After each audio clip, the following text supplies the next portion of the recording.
84వ కీర్తన 10వ వచనం ఈరోజు ధ్యానాంశంగా చదువుకుందాం. If you have Bible please turn with me to Psalm 84 and let us read verse 10.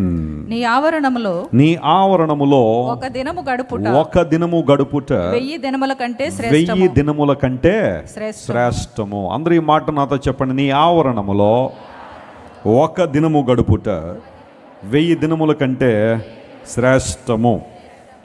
84వ కీర్తన కోరవ కుమారులు రాశారు. గిత్తీత్ అనే రాగం మీద పాడదగినది అని బైబిల్లో మనం చూస్తున్నాం కదా.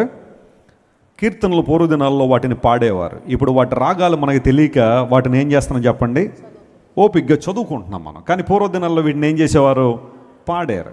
ఎప్పుడైనా నాకు అవకాశం ఉంటే ఈ కీర్తనలు ఏ రాగాల్లో పాడేవారు, వాటి అర్థాలు ఏంటి, ఇలాంటివి ఎక్స్ప్లెయిన్ చేస్తాను. ఎందుకంటే బైబిల్లో కొన్ని రాగాల గురించి రాయబడింది. మీరు ఇంటికి వెళ్ళిన తర్వాత ఒక ఎక్సర్సైజ్ చేయాలి అనుకుంటే కీర్తనల గ్రంథం పైన, అంటే ఆ ఇంట్రడక్షన్లో ఏ రాగంలో పాడారు అనేది కూడా మెన్షన్ చేశారు. ఆ రాగాలు ఎప్పుడు పాడతారు, ఎలాంటి సందర్భాల్లో వాటిని వాడతారు, ఎప్పుడైనా అవకాశం ఉంటే బైబిల్ స్టడీల్లో మనం డీల్ చేయొచ్చు. కోరవ కుమారుల జీవితం మనందరికీ తెలుసు. తండ్రి తిరుగుబాటుతనంతో నశించిపోయాడు. కానీ కోరవ కుమారులు చావలేదు అని బైబిల్ సెలవిచ్చింది. అంటే ఆ పర్టికులర్ టైంలో వారు ఆ ఉగ్రతలో పాలిభాగస్తులు కాలేదు. వారు దేవుని సన్నిధిలో దాచబడ్డారు. దేవుణ్ణి ప్రేమించే బిడ్డలుగా ఉన్నారు. తమ తండ్రి దారి తప్పిపోయారని వీరు దారి తప్పిపోలేదు, కానీ దేవుని సన్నిధిలో ఆయన స్తుతిస్తూ ఆయన గణపరుస్తూ సన్మార్గంలో వారు నడిచారు. కోరవ కుమారులు ఆ తర్వాత కాలంలో వారి పేరు మీద ఒక బ్యాండ్ కూడా సిద్ధపరచబడింది. అంటే ఆ తర్వాత తరాలు కూడా దేవుని స్తుతించడంలో, ఆరాధించడంలో వారు ముందుకు వచ్చారు. వారి తరాలు దీవించబడ్డానికి కోరవ కుమారులు దేవుని సన్నిధిలో ప్రభువును ఆరాధించారు, స్తుతించారు. ఈ 84వ కీర్తన ప్రాముఖ్యంగా దేవుని మందిరాన్ని గురించి, ఆయన సన్నిధిని గురించి, ఆయన ఆవరణాన్ని గురించిన ప్రాశస్త్యతను వివరిస్తుంది. 84 Psalm మనం చదువుతున్నప్పుడు దేవుని యొక్క నివాస మందిరం ఎంత రమ్యమైనదో అన్న మాటతోనే వారు ప్రారంభించి అంటూ ఉంటారు, నీ మందిరమునందు నివసించు వారు ధన్యులు, వారు నిత్యము నిన్ను స్తుతిస్తారు అనే మాట ఈ కీర్తనలో మనం చూస్తాం. వారున్న కాలంలో బహుశా కోరహు లేదా అతని కుమారులు ఉన్న కాలంలో ఫుల్ ఫ్లెడ్జ్డ్గా దేవుని మందిరం లేదు. ట్యాబర్నికెలే వారి దగ్గర ఉండేది, ప్రత్యక్ష గుడారం మాత్రమే. And that was a dwelling place of God. దేవుడు తన ప్రజల మధ్య నివసించడానికి ఉపయోగించుకున్న ప్రాంతం అది. సొలొమోను వచ్చిన తర్వాత అద్భుతమైన మందిరం కట్టబడింది. మ్యాగ్నిఫిషియెంట్ టెంపుల్ అప్పుడు కట్టబడింది. అయినప్పటికీ కూడా వారు దేవుని మందిరము అనగా దేవుని ఆవరణము, దేవుని సన్నిధిని ప్రేమించిన విధానం చాలా గొప్పగా ఇక్కడ మనం చూస్తున్నాం. వారు అంటున్నారు కదా, ప్రభువా నీ ఆవరణములో ఒక్క దినము గడుపుట లోకంలో మరెక్కడైనా సరే 1000 దినాలు గడపడం కన్నా చాలా శ్రేష్టమైనది అని ఓ చక్కని మాట వాడాడు. Better is 1 day in your courts than 1000 elsewhere. లోకంలో మరి ఎక్కడైనా నేను 1000 రోజులు గడిపినప్పుడు వచ్చే ఆనందం కన్నా నీ సన్నిధిలో ఒక్కరోజు గడపగలిగితే, ఒక్క రోజు నీ సన్నిధిలో ఉంటే గొప్ప ఆనందం ఉందని దేవుని ఆవరణాన్ని గురించిన వివరాన్ని వారు అక్కడ మాట్లాడుతున్నారు. ఆవరణము అన్న చోట ఇంగ్లీష్లో కోర్ట్ అనే పదం వాడారు. కోర్ట్ అనే పదం, దాని హిబ్రూలో వాడబడిన పదం కత్సారే అనే పదం హిబ్రూలో వాడబడింది. కత్సారే అంటే అర్థం ఏంటంటే ఏ closed place with a fence అని అర్థం. ఒక సరిహద్దు కలిగిన ప్రాంతం, చుట్టూ ఒక కంచె ఉన్న ప్రాంతం, ఒక ఫెన్స్ ఉన్న ప్రాంతాన్ని కత్సారే అనే హిబ్రూ పదాన్ని ఆ సందర్భంలో వాడతారు. మీరు చూడండి, ఎవరైనా గొప్ప వ్యక్తులు ఎవరైనా ఇల్లు కట్టుకుంటే ఆ ఇంటి చుట్టూ ఓ పెద్ద ఫెన్స్ వేసుకుంటారు, ఒక కాంపౌండ్ వాల్ కట్టుకుంటారు. కారణం ఏంటి అంటే ఎవరు పడితే వారు లోపలికి రాకుండా, దొంగలు లోపలికి రాకుండా, దోపిడీదారులు లోపలికి రాకుండా ఆ ఇంటికి ప్రొటెక్షన్ కోసం చుట్టూ ప్రాకారాన్ని కడతారు. ఆ ప్రాకారము లోపల ఉన్న ప్రాంతాన్నంతా కూడా ఆవరణము, దాన్నే కత్సారే అనే పదం హిబ్రూలో వాడేవారు. వీళ్ళు ఏమన్నారంటే, ప్రభువా నీ ఆవరణంలో మేము ఒక్కరోజు ఉంటే, ఆ ఫెన్స్ వేయబడిన ఆ ప్రాంతంలో కనుక మేము రాగలిగితే దట్ ఈస్ బెటర్ అనే మాట అక్కడ వాడారు. అది చాలా శ్రేష్టమైన విషయం అని. లోకము కొన్నిసార్లు మనకి లోక సంబంధమైన స్వేచ్ఛనిస్తుంది, ఎలా పడితే అలా ఉండడానికి, ఎలా పడితే అలా జీవించడానికి.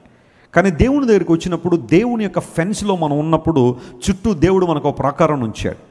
ఆ ఆవరణంలో మనం ఉండాలని దేవుడు కోరాడు.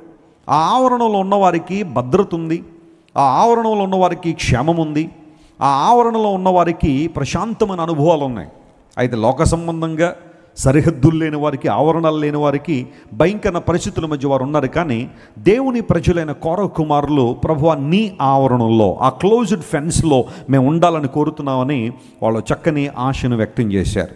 ఈరోజు నేను మాట్లాడాలనుకున్న అంశం ఏంటంటే, దేవుని ఆవరణంలో మనకి ఏమున్నాయి, ఆ ఆవరణలోకి వస్తే మనం ఎలాంటి దీవెనలు పొందుతాం అనే విషయాన్ని పరిశీలించేద్దాం. వాస్తవానికి మనలో ఏ ఒక్కరికి కూడా దేవుని ఆవరణంలోనికి వచ్చే అర్హత లేదు. ఉందంటారా ఎవరికైనా?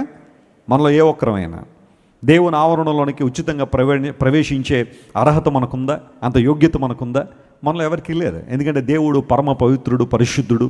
మనము పాపులు మన బైబిల్ సెలవిస్తూ ఉంది. ఏ భేదము లేదు, అందరూ పాపం చేసి దేవుడిని గురించి మహిమను పొందలేకపోతారు. మనలో ఏ ఒక్కరికి అవకాశం లేదు. మన మతాన్ని బట్టి అర్హత ఉందని మనం చెప్పలేం, మన కులాన్ని బట్టి మనకు అర్హత ఉందని మనం చెప్పలేం, మన జాతిని బట్టి మనకు అర్హత వచ్చిందని చెప్పలేదు, మనం చదువుకున్న చదువును బట్టి దేవుని ఆవరణలో మనం ఉండొచ్చని బైబిల్ చెప్పలేదు. లోక సంబంధంగా ఏ ఆధిక్యతలు కూడా మనలను దేవుని ఆవరణలో నిలబెట్టడానికి ఉపయోగపడలేదు. అదే విషయాన్ని దేవుడు కూడా ప్రస్తావించాడు. యెషయా గ్రంథం 1వ అధ్యాయం 12వ వచనం చదివితే దానిలో ఒక మాట ఉంటుంది, గమనించండి. The book of Isaiah chapter 1 and verse 12, అందులో రాయబడిన మాట ఇలా ఉంది, నా సన్నిధిని కనబడవలనని మీరు వచ్చుచున్నారే, అసలు నా ఆవరణములు త్రొక్కుటకు మిమ్మల్ని రమ్మన్నవాడెవడు? చూసారు, ఈ మాట మనం పరిశీలన చేస్తే, నా సన్నిధిని రావాలని మీరు అందరూ వస్తున్నారు కదా, అసలు నా ఆవరణంలోనికి రావాలని మిమ్మల్ని పిలిచింది ఎవరు? లేదా నా ఆవరణం త్రొక్కుటకు మిమ్మల్ని రమ్మన్నవాడెవడు? ఇది చాలా కఠినమైన ప్రశ్నే. దేవుడు చాలా కఠినంగా మాట్లాడాడు. కారణం ఏంటంటే, ఆ పైన వచనాలు మీరు ఇంటికి వెళ్ళిన తర్వాత చదివితే, మనుషులందరూ కూడా తిరుగుబాటుదారులుగా దేవుని వాక్యానికి తిరుగుబాటు చేసి ఇష్టానుసారంగా జీవిస్తున్నారని ఆ పై వచనాలు మనం చూస్తున్నాం. ఆకాశం ఆలకించి భూమి చెవియొగ్గు నేను పిల్లల్ని పెంచి పెద్దవారిని చేసిన వారు నా మీద ఏం చేశారో తిరుగుబాటు చేశారు. వారు యోచించట్లేదు, జ్ఞానం లేదు. గాడిద తన సొంత వాని దొడ్డిని తెరుచుకుంటుంది, ఆ తర్వాత ఎద్దు తన కామందు నెరుగును, కానీ నా ప్రజలు నన్ను ఏం చేయట్లేదు, తెలుసుకోవట్లేదు. జంతువులకైనా తమ యజమానుడు ఎవరో తెలుస్తుందట, కానీ మనుష్యులకు తమ యజమానుడు ఎవరో ఏం చేయట్లేదో తెలియట్లేదు. తమను సృష్టించిన వారు ఎవరో తెలియట్లేదు, తమను కలుగు చేసిన దేవుడు ఎవరో తెలియట్లేదు. తమ చేతులతో కలుగు చేసిన వాటినే గొప్పవాటిగా భావించి వాటికే ఆరాధన చేస్తూ వాటి దగ్గరే తమ సర్వస్వాన్ని సమర్పించుకున్న వాళ్ళు చాలామంది ఉన్నారు. కానీ బైబిల్ ఎప్పుడు చెబుతున్న మాటే, నీ చేతులతో చేయబడిన వారు వేరు, నిన్ను తన చేతులతో కలుగు చేసిన దేవుడో వేరు. దేవుని బిడ్డలు క్రైస్తవులు ఎవరిని ఆరాధన చేస్తున్నారంటే, తమ్మును కలుగు చేసిన దేవుణ్ణి ఆరాధన చేస్తున్నారు, నిత్య దేవుణ్ణి ఆరాధన చేస్తున్నారు, సత్యదేవుని ఆరాధన చేస్తున్నారు. ఆధ్యాత్మిక గురుడితనంలో వారు లేరు. జంతువులకు తమ యజమానుల గురించి తెలుస్తున్నారు, కానీ మనుషులకు తన యజమానుడు ఎవరో తెలియట్లేదు, తమ నాయకుడు ఎవరో తెలియట్లేదు, తమ దేవుడు ఎవరో తెలియట్లేదు, సృష్టికర్త ఎవరో అర్థం చేసుకోవట్లేదు. ఈ రోజుల్లో చాలామంది సాతాను ద్వారా ముసుగు వేయబడిన జీవితాలు. కొంతమంది ఏమంటారంటే, అసలు దేవుడు అనేవాడే లేడని వాదించే వాళ్ళు ఉంటారు. ఎందుకంటే దేవుడు ఉన్నాడు అని నమ్మితే ఆయనకు అన్ని విషయాల్లో లోబడాలి, ఆయన వాక్యానికి లోబడాలి. కాబట్టి ఆయన లేడు అనేస్తే ఎలా పడితే అలా బ్రతికేయచ్చు అన్న ఆలోచన కొంతమందిలో ఉంటే, మరికొంతమంది ఏమంటారంటే, వెసిలి గారు అందరూ ఒకటేనండి, ఈ మతాలు ఇవన్నీ కూడా మనం కల్పించుకున్నాం, కానీ అందరూ దేవుళ్ళు ఒకటే అన్నట్టుగా కొంతమంది మాట్లాడే వాళ్ళు చాలామంది ఉంటారు. యూనివర్సల్గా ఒకటే దేవుడు, అందరూ ఒకటే, ఎవరు ఆరాధన చేసుకున్నా పర్వాలేదు, ఆరాధన అంతా చివరికి దేవుని దగ్గరికే వెళుతుందని వితండవాదాన్ని చేసేవాళ్ళు కొంతమంది ఉన్నారు. ప్రకృతిని ఆరాధన చేసేవాళ్ళు కొంతమంది ఉన్నారు. నిజ దేవుణ్ణి తెలియకుండా లోకాన్ని ఆశ్రయంగా చేసుకుని బ్రతుకుతున్న వాళ్ళు చాలామంది ఉన్నారు. అలాంటి వారిని ఉద్దేశించి దేవుడు అన్నాడు, నా సన్నిధికి రావాలని మీకు ఉంది, కానీ అసలు నా ఆవరణాలని మీరు ఎవరు తొక్కమన్నారు? అంత అర్హత మీకు ఎలా వచ్చింది? మనిషి యొక్క పాపం మనిషిని దేవునికి దూరం చేసింది కదా. మీ పాపములు మీకును మీ దేవునికి మధ్యగా వచ్చేసి బైబిల్లో రాయబడింది. కాబట్టి దేవుని ఆవరణలకు రాగలిగే అవకాశం మనలో ఎవరికీ లేదు. మనకున్న కులం, మతం, జాతి, వర్గం, చదువు, అందం ఏది కూడా దేవుని ఆవరణలకు మనల్ని తీసుకురాలేదు. But how can we come to the court of God? ఈ కోరహు కుమారులు ఏ ధైర్యంతో మాట్లాడుతున్నారు? ప్రభువా నీ ఆవరణలో ఒక్కరోజు గడపడం 1000 దినాల కంటే శ్రేష్టమని ఏ ధైర్యంతో వారు చెప్పారు? ఎందుకు వారు చెప్పగలిగారంటే, అఫ్ కోర్స్ మనకున్న పాపాన్ని బట్టి, అపరాధములు బట్టి మనలో ఏ ఒక్కరు కూడా దేవుని సన్నిధిలో నిలిచే అధికారం మనకు లేదు. కానీ కీర్తనకారుడు ఒక సందర్భంలో ఒక చక్కని ప్రార్థన చేశాడు. ఏమంటాడు తెలుసా ఆయన? ప్రభువా నా ప్రార్థన ధూపం వలనో నేను చేతులెత్తుట సాయంకాల నైవేద్యం వలనో నీకు అంగీకారమగునుగాక అన్నాడు. స్తోత్రం చెప్దాం. హల్లెలూయా. 141 కీర్తన 2వ వచనంలో ఆ మాట చదువుదాం. చూడండి, Psalm 141 and verse 2. నా ప్రార్థన ధూపముగాను నేను చేతులెత్తుట సాయంకాల నైవేద్యం వలెను నీ దృష్టికి ఎలా ఉండాలి ప్రభువా? అంగీకారముగా ఉండునుగాక. చెప్పండి, సాయంకాల నైవేద్యం. కొంతమందికి దేవుడికి నైవేద్యం తీసుకురావాలని రకరకాల వాటిని వండుకుని తీసుకొస్తూ ఉంటారు. నేను ఎవరి గురించో చెప్పాలని నాకు లేదు, కానీ మా కుటుంబ సాక్ష్యాన్నే పంచుకుంటాను. మా తల్లి పూర్వీకులు మీలో చాలామంది తెలుసు, విస్తారమైన పూజా కార్యక్రమాలు చేసేవారు. వారికి దేవుడికి నైవేద్యాలు పెట్టడం అంటే చాలా ఇష్టం అట. ఏ దేవుడికి ఏ పండు, ఏ పువ్వు, ఏ ఆహారం ఇష్టమో వారు చదువుకుంటున్న గ్రంథాలు చదువుకుని, ఆహా ఈ దేవుడికి ఇది ఇష్టమా అని చెప్పి అది తయారు చేసి పెట్టేవారట ఆ విగ్రహం ముందు. లేదా ఈ దేవునికి ఇది ఇష్టమా అని చెప్పి అది చాలా కష్టమైన వాటిని తీసుకొచ్చి నైవేద్యంగా సమర్పిస్తూ ఉండేవారు. మా అమ్మమ్మ గారు చెబుతూ ఉంటారు, పేరు చెప్పను కానీ ఒక దేవుడి కట్ట గన్నేరు పప్పు ఇష్టం అంట. చెప్పండి, ఏ పప్పు ఇష్టం? గన్నేరు పప్పు ఇష్టం అని. ఎవరో కొంతమంది అంటూ ఉంటారు గన్నేరు పప్పు తింటే చచ్చిపోతారని. అది కొంచెం విషపూరితమైన ఆ చెట్టు లేదా కాయలు. అది కూడా ఎక్కడో చోట సంపాదించి తీసుకొచ్చి అక్కడ పెట్టి కొంచెం జాగ్రత్తగా ఉండేవారు. ఎందుకంటే పుసుక్కుని ఎవరైనా లోట్లో వేసుకున్నారు అనుకోండి, డైరెక్ట్గా దేవుడి దగ్గరికి వెళ్ళిపోతారన్న భయం కూడా అప్పుడప్పుడు ఉండి దాని కాపలా కూడా కాసేవారు. ఇలా దేవునికి నైవేద్యాలు ఇవ్వాలని ఎంతో ప్రయత్నాలు చేస్తుంటారు. ఇప్పటికీ కూడా చాలామంది దేవుడికి అది ఇష్టమేమో, దద్దోజనం ఇష్టమేమో, పులిహోర ఇష్టమేమో, లేకపోతే చక్కెర పొంగల్ ఇష్టమేమో, పాల తాలికలు ఇష్టమేమో, పాకుండలు ఇష్టమేమోనని ఈ ట్రెడిషనల్ డిషెస్ ఏవైతే ఉంటాయో అవన్నీ కూడా చేసి దేవునికి దగ్గర పెట్టేవాళ్ళు కూడా చాలామంది ఉంటారు. కొంతమందికి రకరకాల వాటిని ఆ పండుగలు వచ్చినప్పుడు ఆ రకాలైన ఫుడ్లు కూడా తయారు చేసి వాటిని ప్రాచుర్యంలోకి తెచ్చిన వారు కూడా చాలామంది ఉన్నారు. అయితే బైబిల్ ఏం చెబుతుందంటే, నిజమైన నైవేద్యం అంటే ఏంటంటే నువ్వు వండుకొని తీసుకొచ్చే పులిహోర, చక్కెర పొంగలి, పాలకొండ ఇవి కాదు. దేవుని లేఖనం సెలవిస్తూ ఉంది, నేను ప్రార్థన చేస్తే ప్రభువా ఆ ప్రార్థన నీ సన్నిధికి ఎలా రావాలి? ఒక ధూపం వల్ల రావాలి. నేను చేతులెత్తుట సాయంకాలపు నైవేద్యంలా ఉండాలని. చేతులెత్తుట అనే అంశం, యూజువల్గా చేతులు ఎప్పుడు ఎత్తుతారు అంటే, ఎవరో మన దగ్గరికి వచ్చి గన్ దగ్గర పెట్టి హ్యాండ్స్ అప్ అన్నారు అనుకోండి, ఏం చేస్తాం? చేతులు ఎత్తాల్సిందే. ఇలా అంటే ఎందుకు ఎత్తుతారు చేతులు అంటే, ఐ సరెండర్, నేను సంపూర్ణంగా ఏం చేస్తున్నానో లొంగిపోతున్నాను, నేను సంపూర్ణంగా నేను సమర్పించుకుంటున్నాను అని అర్థం కదా చేతులు ఎత్తడం అంటే. సాయంకాలపు వేళ నీ సన్నిధిలో చేతులు ఎత్తడం ప్రభువా అది నీకు నైవేద్యంగా ఉంది. లేఖనాలు సెలవిస్తున్నాయి, నైవేద్యముతో దేవుని సన్నిధికి రండి అంటే, ఆవరణలోకి రండి అంటే, ఆ ఆవరణలోకి రావడానికి మనకి ఇచ్చిన ఒక ఆధిక్యత ఏంటి అంటే దేవుని సన్నిధిలో మనం చేతులు ఎత్తుట. That means surrendering yourself to God completely. దేవునికి సంపూర్ణంగా నీవు సమర్పించుకోవడం. నీ చేతులు, నీ జీవితం, నీ ప్రవర్తన, నీ బ్రతుకు ప్రభు పాదాల దగ్గర పెట్టడం. ఒకసారి ఒక పాస్టర్ గారు ఒక ఆయనకి బాప్తిజం ఇస్తున్నారట. బ్యాప్టిజం అనే మాట బ్యాప్టిజో అనే గ్రీకు పదంలోంచి వచ్చింది, లేదా లాటిన్ పదంలోంచి వచ్చింది. బ్యాప్టిజం అంటే ఇమ్మర్షన్, నీటిలో మునగడం అని అర్థం. బాప్తిజం అంటే అది. సరే, దేవుని సేవకుడు ఒక రోజు అనౌన్స్ చేశాడు, బాప్తిజాలు ఇస్తాం అందరు రండి అన్నప్పుడు అందరూ వచ్చారు. అందరితో ప్రార్థన చేయించిన తర్వాత, కౌన్సిలింగ్ చేసిన తర్వాత దేవుని సేవకుడు వాళ్ళకి బాప్తిజం ఇవ్వాలని బ్యాప్టిజం ట్యాంక్ దగ్గర తీసుకెళ్ళాడు. ఒకరి తర్వాత ఒకరు బాప్టిజం ఇస్తుంటే ఒక ఆయన బాప్టిజం తీసుకోవడానికి రాగానే ఆయన వాటర్లో ముంచితే ఇలా చెయ్యి ఎత్తి పెట్టాడండి పైన. పాస్టర్ గారు అడిగారు, సహోదరుడా ఆ చెయ్యి కూడా మునగాలి, ముంచు అన్నాడు. ఆయన అంటాడు ముంచను అన్నాడు. ఆయన లేదు నువ్వు ముంచు అంటాడు ఈయన. ఆయన ఏమో ముంచను అన్నాడు. ఏంటి సంగతి, ఎందుకు ముంచు అంటే, సార్ ఈ చేతితో మా పక్కింటోని కొట్టాలని నిర్ణయించుకున్నానండి, అది జరిగిన తర్వాత అప్పుడు ముంచుతానన్నాడంట. బాప్తిజం తీసుకునేటప్పుడు ఏం ముంచనంట, ఆయన చెయ్యి ముంచనంట. ఎందుకంటే ఒకను కొట్టాలని డిసైడ్ అయ్యాడట. మరి అలాంటప్పుడు నీకు ఎందుకే బాప్తిజం, బయటికి వెళ్ళని చెప్పి అసలు ఒకటి బయటికి పంపించాడు. చాలామంది దేవుని దగ్గరికి వస్తారు కానీ కొన్ని విషయాల్లోనే సరెండర్ అవుతారు, కొన్ని విషయాల్లోనే లొంగిపోతారు దేవునికి. మిగతా విషయాల్లో నా చెయ్యి పక్కింటోని కొట్టాలండి, నా నోరు ఎవరినో తిట్టాలండి, నేను రివెంజ్ తీర్చుకోవాలండి, నేను బతుకున్న రోజుల్లో వారి మీద కనుక ప్రతీకారం తీర్చుకోకపోతే నా పేరు మార్చుకుంటానండి అని కొంతమంది అంటూ ఉంటారు. అలా చేస్తాను ఇలా చేస్తానని. But the Bible says complete surrenderance, దేవునికి సంపూర్ణంగా నేను సమర్పించుకోవడం. పౌలు భక్తుడు అంటాడు, నేను మిమ్మల్ని బ్రతిమాలుతున్నాను, దేవుని వాత్సల్యాన్ని బట్టి బ్రతిమాలుతున్నాను అంటే మీ శరీరములను సజీవ యాగంగా దేవునికి ఏం చేయండి? సమర్పించండి. మీ జీవితాలను ప్రభువుకు అర్పించండి. ఆయన చిత్తానుసారంగా మీరు జీవించినట్లుగా లోక మర్యాదను అనుసరింపకుండా దేవుని యొక్క మార్గంలో నడవండి అని అద్భుతంగా పౌలు మహాశయుడు చెప్పాడు. సమర్పించుకున్న నీ జీవితాన్ని సంపూర్ణంగా ప్రభువుకి. ఓ పాట మనం పాడుతూ ఉంటాం కదా మన యొక్క సహవాసంలో. కొంతమంది పాత వాళ్ళకి తెలిసి ఇప్పుడు అన్ని కొత్త కొత్త పాటలన్నీ వచ్చాయి. చాలా మంచిదే, ప్రతి పాట మంచిదే, అర్థవంతమైన ప్రతి మాట మంచిదే, ప్రతి పాట మంచిదే. ప్రభు యేసుకు నా సర్వము వినయముగా నొసగదననే పాట నాకు చాలా ఇష్టం. అది ఇదివరకు చాలా ఎక్కువ పాడుతుండేవాడిని.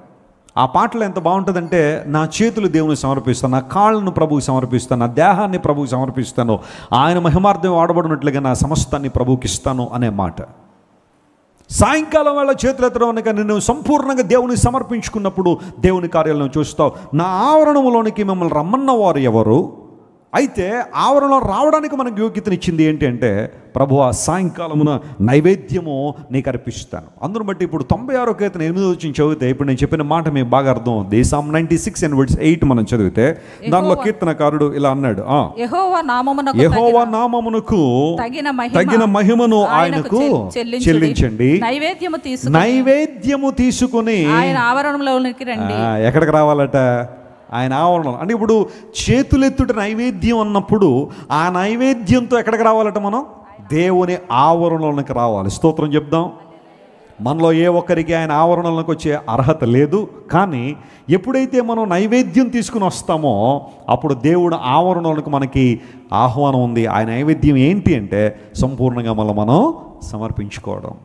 దేవుని బిడ్డలారా, ఇలాంటి అనుభవంలోకి ఎప్పుడైతే మనం వచ్చామో ఆయన ఆవరణంలోనికి వచ్చే ఆధిక్యత దేవుడు మనకిచ్చాడు. ఇప్పుడు అలా రావడం ద్వారా మన జీవితంలో కలిగే ఆశీర్వాదాలు ఏంటి? 3 విషయాలు చెప్తాను, మీరు ఈజీగా గుర్తుపెట్టుకోవాలని. ఏ అంశాన్ని నేను చెప్పినా 3 విషయాలు చెప్తాను కదా. నెంబర్ 1, దేవుని ఆవరణములో మనందరం వర్ధిల్లుతాము అని బైబిల్లో రాయబడిందా లేదా? చదువుదామా? కీర్తన గ్రంథం 92వ కీర్తన 13వ వచనం చదవండి. Psalm 92:13 బైబిల్లో ఈ మాట రాయబడింది. మొట్టమొదటి అంశం, దేవుని ఆవరణములోనికి మనం ఎందుకు రావాలి, వస్తే మనకు కలిగే ప్రయోజనం ఏంటో ఇక్కడ బైబిల్లో రాయబడింది. 92వ కీర్తన 13వ వచనం, యెహోవా మందిరములో నాటబడిన వారై వారు మన దేవుని ఆవరణములలో చెప్పండి ఏం చేస్తారట? వర్ధిల్లుదురు. ఒకసారి మీ ప్రక్క వారికి తిరిగి వర్ధిల్లండి అని చెప్పండి. కొంతమంది ఎలా అంటున్నారు, బాగా అలవాటైపోయింది బయట. వర్ధిల్లండి అంటే దీవిస్తారు, మంచిదేలేండి. వర్ధిల్లండి. పెద్దలు అప్పుడప్పుడు ఆశీర్వాదాలు ఇస్తూ ఉంటారు. ఆయురారోగ్యాలతో మీరు ఏం చేయండి? వర్ధిల్లండి అంటారు కదా. దేవుని వాక్యం సెలవిస్తూ ఉంది, వారు దేవుని మందిరములో ఏం చేయబడ్డారట? నాటబడ్డారు. ఓ సూటి ప్రశ్న మిమ్మల్ని అడుగుతున్నాను, మీరు దేవుని మందిరంలో నాటబడ్డారా లేదా? ఇంకా కొంతమంది నాటబడలేదు, అటు ఇటు తిరుగుతున్నారు, మందిరంలో స్థిరమైన అనుభవంలో లేరు. కాసేపు దేవుని మందిరం, కాసేపు లోకం, అలాంటి అనుభవంలో ఉన్నారు. నాటబడిన చెట్టు ఒక తోటలో నాటితే ఏం చేస్తుంది చెప్పండి? అక్కడే ఉంటుందా, లేకపోతే రోజుకో తోట మారుతూ ఉంటుందా? అలా మారితే ఏమైద్ది? రోజుకో తోటలో మారుతుంది అనుకోండి, ఏమవుతుంది? చెట్టు చచ్చిపోద్ది. కొంతమందికి స్థిరమైన సంఘం ఉండదు, దేవుని మందిరం ఉండదు. ఈ వారం ఒకటి, రేపు వారం ఒకటి, ఎల్లుండి ఒకటి అలా 52 ఆదివారాలు 52 సంఘాలు కవర్ చేస్తూ ఉంటారు. ఆఖరికి నువ్వు ఏ సంఘానికి చెందిన దానివంటే ఏ సంఘానికి చెందలేదు. ఒకవేళ ఎవరైనా ట్రాన్స్ఫర్లు అయ్యి వేరే సంఘానికి వెళ్తుంటే నేను అంటలేదు, కానీ ఒక స్థిరమైన సంఘంలో, వాక్యాధారితమైన సంఘంలో, జీవం గల దేవుని సంఘంలో ఎక్కడైతే దేవుని వాక్యం నీకు వినబడుతుందో, దేవుని స్వరాన్ని వింటున్నావో, పరిశుద్ధాత్మ సంరక్షణ ఎక్కడుందో ఆ సంఘంలో నాటబడ్డావా, లేకపోతే ఇష్టానుసారం తిరుగుతున్నావా?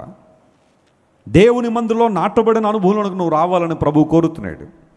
అలా నాటబడితే ఆకు వాడక మన కాలం ముందు ఏమిస్తావట? ఫలమిచ్చు చెట్లు వలె ఉంటామని. అలాంటి అనుభవంలో ఎదగాలని దేవుడు కోరుతున్నాడు. అలా నాటబడిన వారు ఆయన ఆవరణములో వర్ధిల్లుతారు అనే మాట. వర్ధిల్లుట అనగా ఇంగ్లీష్లో ప్రాస్పెరిటీ అనే పదం అనేక సందర్భాల్లో ఉపయోగించబడింది, లేదా ఫ్లరిషింగ్ అనే పదం వాడబడింది. ఆ 2 అర్థాలు ఏంటంటే, అన్ని విషయాల్లో మనం వర్ధిల్లాలని దేవుడు ఆశిస్తున్నాడు, ప్రోగ్రెస్ సాధించాలని దేవుడు కోరుతున్నాడు, మనం ఫ్లరిష్ అవ్వాలని దేవుని ఆలోచన. మనలో ఏ ఒక్కరు నష్టపోవాలని కానీ, కృషించిపోవాలని కానీ, కుచించుకుపోవాలని కానీ, ఇబ్బందులు పడాలని కానీ, డిప్రెషన్, యాంగ్జైటీలకు వెళ్ళిపోవాలని దేవుడు ఎప్పుడు ఆశించలేదు. God's plan is something amazing. దేవుని ఉద్దేశాలు ఎప్పుడు మన జీవితంలో గొప్పవే. నువ్వు దేవుని మందులో నాటబడగలిగితే ఆయన ఆవరణలో వర్ధిల్లుతామని బైబిల్లో రాయబడింది. వర్ధిల్లే అనుభవం, ఆయన కృపలో ఎదిగే అనుభవం, అభివృద్ధిలోనికి వచ్చే అనుభవం ఆయన ఆవరణలో మాత్రమే సాధ్యము. హల్లెలూయా. సమూయేలు దేవుని మందిరములో నాటబడి ఏమయ్యాడంటే తెలుసా? వర్ధిల్లాడని బైబిల్లో ఉంది. చూద్దామా, రెఫరెన్స్ చూద్దామా? 1 Samuel chapter 2 and verse 26 చదవండి ఒకసారి. సమూయేలు మొదటి గ్రంథం 2వ అధ్యాయం 26వ వచనం చదివితే అక్కడ మాట రాయబడింది. బాలుడగు సమూయేలు ఇంకను చదవండి. బాలుడగు సమూయేలు ఇంకను ఎదుగుచు యెహోవా దయయందును మనుషుల దయయందును చెప్పండి ఏమయ్యాడట? వర్ధిల్లాడు. బాలుడనుందా, యవనస్తుడనుందా, పెద్దవాడనుందా? బాలుడైన సమూయేలు దేవుని ఆవరణంలో, దేవుని మందిరంలో, దేవుని దయలో, మనుషుల దయలో వర్ధిల్లుచుండెను. తన తల్లి సమూయేలుని తీసుకొచ్చి దేవుని మందిరంలో వదిలిపెట్టేసింది. అప్పుడు సమూయేలు వయసు ఎంతో తెలుసా? ఎవరైనా చెప్పగలరా? సమూయేలు వయసు దేవుని మందిరంలో వదిలిపెట్టినప్పుడు పాలు విడిచే సమయం అని బైబిల్లో ఉంది కదా, పాలు విడిచిన తర్వాత అని. యూజువల్గా తల్లి పాలు త్రాగడం మానేసే పిల్లల వయసు ఎంత ఉండొచ్చు చెప్పండి, పర్లేదు. అందులో మొహమాట పడాల్సింది ఏముంది? 3 years. వండర్ఫుల్. 3 సంవత్సరాల వరకు తల్లి పాలు బిడ్డలకి ఇచ్చే అవకాశాలు. కొంతమంది అంతవరకు ఇవ్వట్లేదు అనుకోండి, 1 సంవత్సరం 15 నెలలు, లేకపోతే 2 సంవత్సరాలు మ్యాక్సిమం. కానీ పూర్వదినాల్లో ఒకవేళ సమూయేలు గారికి 3 సంవత్సరాలు కనుక తల్లి పాలు ఇచ్చి ఉంటే ఆ 3 సంవత్సరాల వయసులో తీసుకొచ్చి ఎక్కడ వదిలిపెట్టేసింది? దేవుని మందిరంలో. కొంతమంది తల్లిదండ్రులని, అమ్మ మీ పిల్లల్ని సండే స్కూల్కి పంపించినామంటే వాళ్ళు ఇంకా చిన్నోళ్ళండి, వెసిలి గారు చాలా చిన్న పిల్లలండి అంటూ ఉంటారు చాలామంది. ఏం చిన్నపిల్లలు? 3 సంవత్సరాలు దాటిన తర్వాత తల్లి దేవుని మందిరంలో వదిలిపెట్టి వెళ్ళిపోయిందంటే తల్లిలో గొప్ప సాక్రిఫైస్ ఉంది. సమూయేల్లో కూడా ఏముంది చెప్పండి?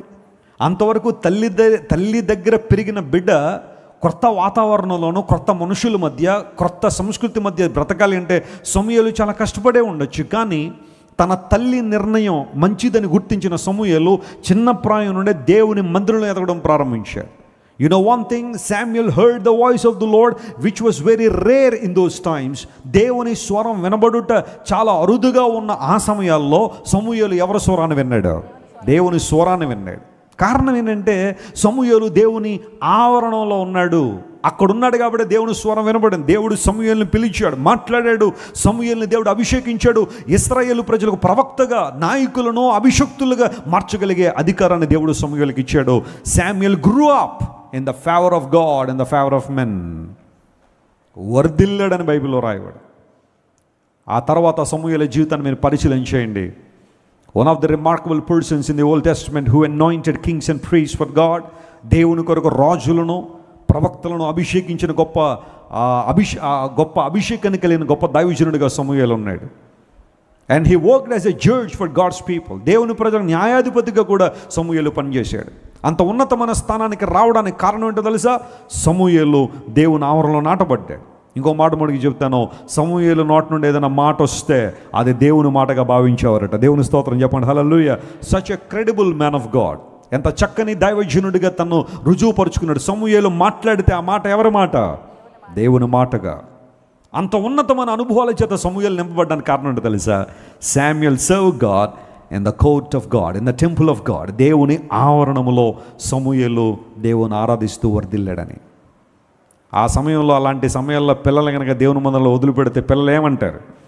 వాళ్ళని వదిలిపెట్టి మనం ఇంటికి వెళ్ళే లోపల వాళ్ళు వేరే పక్కదారిలోంచి ఇంటికి వచ్చేస్తారు. వాళ్ళు వచ్చేసి ఆ సర్వీస్ ఏదో నువ్వే చెయ్యి, నీకు ఎలాగ 30-40 సంవత్సరాలు వచ్చినాయి కాబట్టి నువ్వు వెళ్ళని మనల్ని జాగ్రత్తగా తీసుకొచ్చి మందిరంలో వదిలిపెట్టేసి మనం వాళ్ళకి ఇంటికి వచ్చేస్తాం, డౌట్ వస్తే కుర్చీకి కట్టేసి వెళ్ళిపోతారేమో.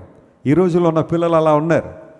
దేవుని సేవ చేయడం, దేవుని కోసం ఆలోచన చేయడం చాలామందికి సమయం లేదు. ఇంక యంగ్స్టర్స్ గురించి అయితే చెప్పక్కర్లేదు. యవనస్తులైతే వాళ్ళకున్న రకరకాలైన పరిస్థితులను బట్టి దేవుణ్ణి ఆరాధన చేసే సమయం చాలామందికి ఉండలేదు. They are keeping themselves so busy in world and forgetting God. దేవుని మర్చిపోయే అనుభవాలు. సమూయేలు ఇక్కడ మనందరికీ చక్కని ఉదాహరణగా నిలుస్తున్నాడు. నేను ఒకసారి చెప్పాను, ఒక ఫ్రైడే ప్రేయర్లో అనుకుంటా, ఐ రిమెంబర్, సమూయేలులో ఉన్న నిబద్ధత ఎంత గొప్పది అంటే ప్రతికూల వాతావరణాల మధ్య దేవుని సేవించాడు. కొన్ని సందర్భాల్లో మనకు అన్నీ బాగుంటే, అన్నీ చక్కగా ఉంటే, వాతావరణం బాగుంటే, ఇలా కూల్గా ఉంటే టైంకి వచ్చేసే అవకాశాలు. కొంచెం ఎండ సుర్రుమంటే చెప్పండి, లైవ్ వస్తుంది కదండి, ఇంట్లో కూర్చుని చూస్తే ఏమన్నా తప్ప అన్నట్టుగా కొంతమంది భావించేవారు. దేవుడు మన మీద ఆశీర్వాదాలు వర్షాల్లో కురిపించాలి, కానీ వర్షం వస్తే మాత్రం ఎక్కడికి రమ్మనం? దేవుని మందిరానికి రాం. అలాంటి అనుభవాల్లో మనం ఉంటాం. ఏదైనా ప్రతికూలత వస్తే బాగుండు, తప్పించుకుందాం అనే ఆలోచనలో చాలామంది ఉంటుంది. దేవుని సన్నిధిలో పని చేయాలంటే, దేవుని మందిరంలో పని చేయాలంటే రకరకాల సాకులు వెతుక్కుంటాం. కానీ సమూయేలు యొక్క నిబద్ధత ఎంత గొప్పదో చూడండి. త్వరగా 2-3 మాటలు మీకు చెబుతాను, గమనిద్దాం. సమూయేలు మొదటి గ్రంథం 2వ అధ్యాయం 11వ వచనం చదివితే, తరువాత ఎల్కానా రామాలోనే తన ఇంటికి వెళ్ళిపోయాను.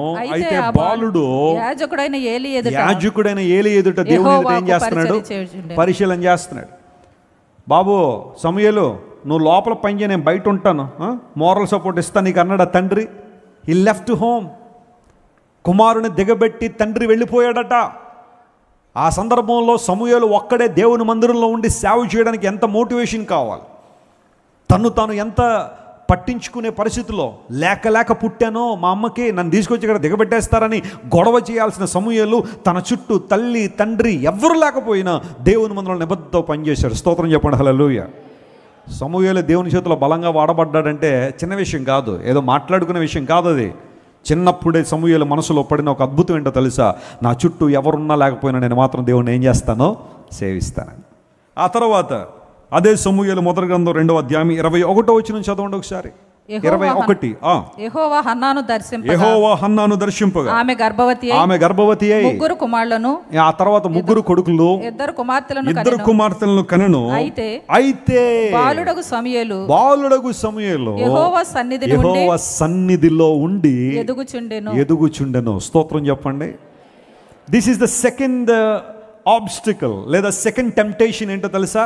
ఫస్ట్ ఏమో డాడీ వెళ్ళిపోయాడు వదిలిపెట్టేసి, నువ్వు వెళ్ళిపోతావు నన్ను ఎందుకు వదిలిపెడతావు అడగాల్సిన సమయంలో అడగలా, ఉన్నాడు దేవుని సన్నిధిలో. రెండవది, ఆ తర్వాత దేవుడు హన్నాను దర్శించి ముగ్గురు కొడుకులు, ఆ తర్వాత ఇద్దరు కూతుర్లను ఇచ్చారు.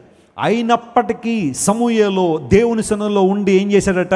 పరిచర్య చేశాడు. నా తమ్ముళ్ళు చెల్లెళ్ళందరూ ఇళ్లలో తండ్రి దగ్గర ఆడుకుంటున్నారు, తల్లి దగ్గర ఆడుకుంటున్నారు, తండ్రి తల్లి ప్రేమలో వారు చక్కగా ఎదుగుతున్నారు, నన్ను ఒక్కడిని ఇక్కడ పెట్టారు, పట్టుకొచ్చి అందరిని పొట్టు రండి, లేకపోతే అందరిని ఇంటికి తీసుకెళ్ళిపోండి అంటాం మనం అయితే. కానీ సమూయేలు తన సిబ్లింగ్స్ అందరూ కూడా ఇంటి దగ్గర ఉన్నా, వాళ్ళందరూ తల్లి తండ్రి ప్రేమకు నోచుకుని హ్యాపీగా ఉన్న ఈ సమూయేలు పరమ తండ్రి సేవలో సంతోషించాడు. స్తోత్రం చెప్పండి, hallelujah. What a great man! ఎంత చక్కని అనుభవాలతో అతను ఉన్నాడో మీరు ఆలోచించేయండి. ఆ తర్వాత 26వ వచనం ఆల్రెడీ మనం చదువుకున్నాం. 1 Samuel chapter 20:26. బాలుడు సమూయేలు ఇంకనూ దేవుని దయలో మనుషుల దయలో ఏమయ్యాడట? వర్ధిల్లాడు. ఆ పైన కాంటెక్స్ట్ మనం చూస్తే ఏలీ కొడుకులో హొఫ్నీ అండ్ ఫినెహాస్ వాళ్ళిద్దరూ కూడా భయంకరంగా చెడిపోయిన పరిస్థితిలో ఉన్నప్పుడు అలాంటి వారి మధ్య సమూయేలు దేవుని సన్నిధిలో ఉన్నాడు, దేవుని మందిలో ఉన్నాడు. స్తోత్రం చెప్పండి, హల్లెలూయా.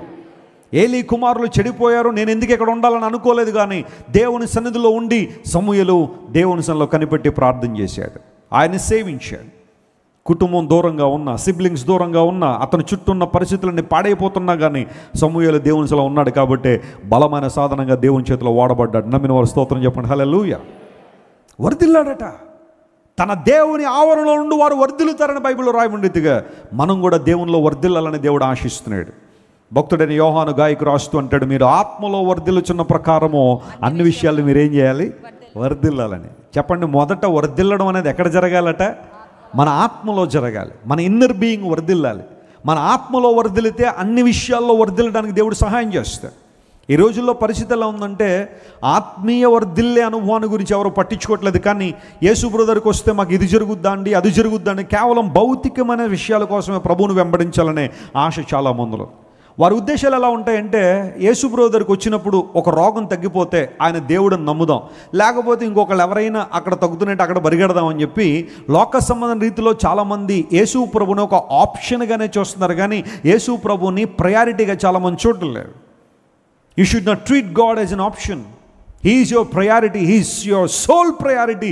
దేవుడు నీకు ఎప్పుడు కూడా ప్రాధాన్యమైన స్థానంలో ఉండాలి, కానీ ఆయన ఆప్షన్లో పెట్టడానికి వీలు లేదు.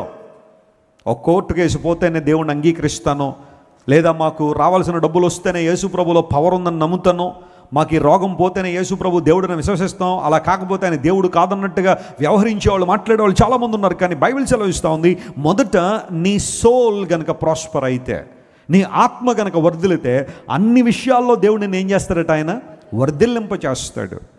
అన్ని విషయాల్లోనూ, భౌతికంగా కావచ్చు, కుటుంబపరంగా కావచ్చు, ఆర్థికంగా కావచ్చు, సామాజికంగా కావచ్చు, మానసికంగా కావచ్చు, నీకు కావలసిన అనుభవాలను దేవుడు పుష్కలంగా దయచేస్తాడు. Whenever your soul prospers. నీ ఆత్మ వర్ధిల్లాలి. అదే అనుభవాన్ని మనం కలిగి ఉండాలని దేవుడు కోరుతున్నాడు. దైవజనుడు యోహాను కూడా తన ఆత్మ వర్ధిల్లే అనుభవంలో ఎదిగాడు కాబట్టే అనేక మంది దీవెనకరంగా మారాడు. దేవుని ప్రజలారా, మనం కూడా అలాంటి అనుభవంలోకి వద్దామా? వర్ధిల్లే అనుభవం, ఆవరణములో వర్ధిల్లుతామని లేఖనం సెలవిచ్చింది. అది మొదటి ఆశీర్వాదం. రెండో ఆశీర్వాదం చూడండి. దేవుని దగ్గరికి మనం వచ్చినప్పుడు నైవేద్యము తీసుకుని దేవుని ఆవరణలోకి రండి అని బైబిల్లో రాయబడిందే. అలా వస్తే మొట్టమొదటిగా మనం వర్ధిల్లుతామని బైబిల్లో ఉంది. రెండవది అనుభవం ఏంటి అంటే, కీర్తనల గ్రంథం 100వ కీర్తన 4వ వచనం చదువుతున్నాం. Psalm 100:4 దానిలో ఈ మాట ఇలా రాయబడింది. చదవండి. కీర్తన 100వ కీర్తన 4వ వచనం. కృతజ్ఞత అర్పణలు చెల్లించుచు ఆయన గుమ్మములలో ప్రవేశించుడి కీర్తనలు పాడుచు. ఆ మాట జాగ్రత్తగా అండర్లైన్ చేసుకోండి. ఏం పాడుచు? కీర్తనలు పాడుచు ఆయన ఆవరణములలో ప్రవేశించండి. ఆయనను స్తుతించండి. ఆయన నామమును ఏం చేయండి? అందరి మాట నాకు చెప్పండి. ఆయనను స్తుతించుడు అనే మాట చెప్పండి. కీర్తనలు పాడుచు ఎక్కడికి రావాలట? ఆయన ఆవరణలోనికి. అంటే ఇక్కడ చూడండి, దేవుని ఆవరణములో ఉన్నవాడు దేవుని ఏం చేస్తాడనమాట? స్తుతిస్తాడు. ఈ మాట అర్థం చేసుకోవాలి మనం. Whenever you come to the court of God, your heart should be filled with thanksgiving, gratitude. దేవుని పట్ల కృతజ్ఞత పెరగాలి, స్తుతించే అనుభవంలోకి రావాలి. ప్రార్థన చేయొద్దని అంటలేదు. అయితే దేవుని గొప్పతనం ఏంటంటే, మనం చేసే ప్రతి ప్రార్థనను దేవుడు ఎలా మారుస్తాడు? స్తుతిగా మారుస్తాడు. God will convert our prayers into praises. నువ్వు ఏదైతే ప్రార్థన ఈరోజు చేస్తున్నావో దాన్ని దేవుడు ఒక స్తుతి నివేదికగా మార్చబోతున్నాడు. ఒక స్తుతిగా దేవుడు తీర్చిదిద్దబోతున్నాడు. దేవుని మందిరానికి వచ్చేటప్పుడు కీర్తనలు పాడుచు రండి. ఆవరణలకు వచ్చిన తర్వాత దేవుని ఏం చేయాలంటే మనం స్తుతించాలంటే thanksgiving, rejoicing in the Lord, delighting in God అనేది దేవుని సన్నిధిలో ఆయన ఆవరణలో ఉంది. స్తుతి అర్పణ.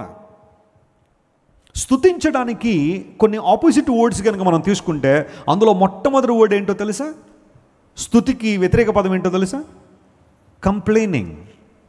కంప్లైంట్స్ ఎయిర్ చేయడం, ప్రతి చిన్నదానికి కంప్లైంట్ చేయడం. కొంతమందికి ఆ నేచర్ ఉంటుంది చూసారా? ఎప్పుడైనా ప్రతి విషయానికి వాళ్ళు ఏం చేస్తుంటారు చెప్పండి? కంప్లైంట్ చేస్తూనే ఉంటారు. వాళ్ళకి ఏదీ నచ్చదు, ఒక పట్టాన ఏదీ నచ్చదు ఈ లోకంలో. నేను అనుకుంటాను అలాంటి వాళ్ళని చూసి, పరలోకానికి వెళ్ళిన తర్వాత కూడా చెప్పండి వారికి ఏంటి? ఏది నచ్చదు వాళ్ళకి. అక్కడ కూడా కంప్లైంట్స్ వెతికే వాళ్ళు చాలామంది ఉన్నారు. ఇశ్రాయేలు ప్రజలు కంప్లైంట్ ఇవ్వడంలో, చెప్పండి, కంప్లైనింగ్ చేయడంలో వాళ్ళకి ఏ ప్రైజ్ ఇవ్వచ్చు మనం?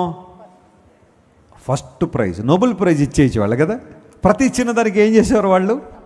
కంప్లైంట్ చేసేవారు. కంప్లైనింగ్ నేచర్ ఎప్పుడు వస్తుందంటే నీలో కృతజ్ఞత లేనప్పుడే వస్తుంది. ప్రభువు చేసిన మేళ్ళు మర్చిపోయినప్పుడే ప్రతి చిన్నదానికి కంప్లైంట్ చేయడం. ఏది వాళ్ళకి నచ్చదు, ఏది వారికి ఆనందాన్ని ఇవ్వదు. వారి జీవితం అంతా ఏదో పోగొట్టుకున్నట్టే, ఏదో నష్టపోతున్నట్టే, వారి జీవితంలో ఇంకా ఏదో కావాలనే ఆశతోనే రసరసలాడుతూ కోపంతో భయంకరంగా జీవించే వాళ్ళు ఉంటారు చూసారా? I pity on them. వారిని చూసినప్పుడల్లా చాలా విచారపడుతూ ఉంటారు. ఉన్నది ఒకే ఒక జీవితం, దేవునిలో సంతోషించాల్సింది పోయి ప్రతి చిన్నదానికి కంప్లైంట్ చేయడం, ప్రతి చిన్నదానికి విసుక్కోవడం, కసుక్కోవడం చాలామందికి అలవాటైపోయిన పరిస్థితి. ఇశ్రాయేల్ అలాగే చేశారు. ప్రతి చిన్నదానికి దేవుని మీద కంప్లైంట్ చేయడం. దేవుడు ఎంత లిబరల్గా ఉన్నాడు వాళ్ళ పక్షంగా, ఎంత ప్రేమ చూపించాడు. పగలు మేఘస్తంభంగా, రాత్రి అగ్నిస్తంభంగా ఉండి దేవుడు వారిని అరణ్యం గుండా నడిపిస్తూ ఉంటే, అంత ప్రొటెక్షన్ ఇచ్చి నడిపిస్తూ ఉంటే, ఓ చోటకు వచ్చేసరికి నీళ్లు దొరకలేదట. వాళ్ళు దేవుని మీద ఏం చేశారట? సణిగారని బైబిల్లో రాయబడి. అరే, ఎర్ర సముద్రాన్ని చీల్చాడే మన దేవుడు. నీళ్లు కావాలనుకుంటే ఏలీము దగ్గర నీటి బుగ్గలను ఇచ్చాడే. అరణ్య మార్గంలో దేవుడు మనల్ని నడిపిస్తున్నాడు. ఇన్ని గొప్ప కార్యాలు చేసిన దేవుడు మనకి ఎందుకు చేయడని దేవుని సన్నిధిలో కనిపెట్టాల్సింది పోయి, ప్రార్థన చేయాల్సింది పోయి, వాళ్ళు దేవుని మీద ఏం చేశారట? సణిగారు. సణిగి సంహారకుని చేతిలో నశించిపోయారని అనేక సందర్భాల్లో లేఖనాల్లో మనం చూస్తున్నాం. కొన్నిసార్లు నీలో ఉన్న ఆ కంప్లైనింగ్ నేచర్ దేవునిలో ఆనందించకుండా అడ్డుకుంటుంది. ప్రతి చిన్నదానికి కంప్లైంట్. ప్రక్కామె ఎవరో, ఆమె కన్నా ఒక 5,000 రూపాయలు ఎక్కువ చీర కట్టుకుందంటే ఇంకా వారం రోజులు అవి ఏం పట్టదు చెప్పండి? నిద్ర పట్టదో. ప్రతిసారి వారికన్నా గొప్ప వాళ్ళని చూసి మత్సరపడ్డమే కానీ కొన్ని సందర్భాల్లో నీకన్నా తక్కువగా ఉన్న వాళ్ళని చూసి ఎప్పుడైనా దేవుని స్తుతించావా? ప్రభువుని గణపరిచావా? ఎవరో 3 అంతస్తు దాబా కట్టుకున్నారంటే 3 రోజులు నిద్రపట్టని పరిస్థితిలో ఉన్నావు. నీవు దేవుడికి ఇచ్చిన ఆ ఇంటిని బట్టి ఎప్పుడైనా ప్రభువుని స్తుతించావా? ఆలోచించే. ఉన్నతమైన ఉద్దేశాలు కలిగి ఉండదని అంటల్లా, అభివృద్ధిలోకి రావద్దని అంటలేదు, కానీ ఉన్న వాటిని బట్టి దేవుని స్తుతించడం నేర్చుకుంటేనే లేని వాటిని దేవుడు ఇస్తాడు. స్తోత్రం చెప్పండి, హల్లెలూయా. నీకు ఉన్న వాటిని బట్టి ప్రతిసారి కంప్లైంట్ చేస్తూ ఉంటే పరిస్థితులు అలాగే ఉంటాయి. పరిస్థితులు చాలా విచిత్రంగా ఉంటాయి. బైబిల్ సెలవిస్తూ ఉంది, సనగకండి, కంప్లైంట్స్ అనే ఆ మోడ్లోంచి బయటికి రండి, దేవుని స్తుతించండి. Worship the Lord, thank him, praise God. దేవుడు ఏమై ఉన్నాడో గుర్తించి ఆయన్ను స్తుతించడం, ఆరాధించడం అయితే, ఆయన మనకు చేసిన ఉపకారాలను మేళను గుర్తించి ప్రభుని ఏం చేయాలి? మనం ఘనపరచాలా, ఆయన మహింపరచాలా. ఉన్న వాటిని బట్టి దేవుని స్తుతించడం నేర్చుకుంటే లేని వాటిని కూడా దేవుడు ఏం చేస్తాడు? మనకి దయచేసే దేవుడు ఆయన. ఆయన వైపు మనం చూద్దామా? కీర్తనలు పాడుచు దేవుని మందిరంలోకి రండి. దేవుని ఆవరణలోకి వచ్చిన తర్వాత వారు దేవుని స్తుతించు వారిగా ఉన్నారు. హృదయపూర్వకంగా దేవుని ఆరాధించడం. దేవుడు ఆత్మ గనుక ఆయన ఆరాధించు వారు ఎలా ఆరాధించాలట? ఆత్మతోనూ సత్యముతోనూ. మొట్టమొదటిగా మన స్పిరిట్ దేవుని కనెక్ట్ అవ్వాలి.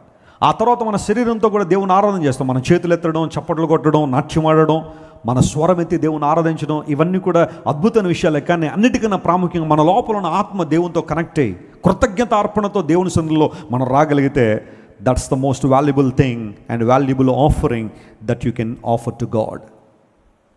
ఒకసారి ప్రాంతంలో దేవుని సేవకుడు చర్చ్ అందరినీ కూడా సమకూర్చి, మనందరం కూడా ఒక వర్షిప్ నైట్ జరిగిద్దాము, అందరం కలిసి దేవుని ఆరాధించే సమయం అది, లెట్స్ ఆల్ వర్షిప్ గాడ్ అని చెప్పి ఒక రోజును ఆయన నిర్ణయించాడు.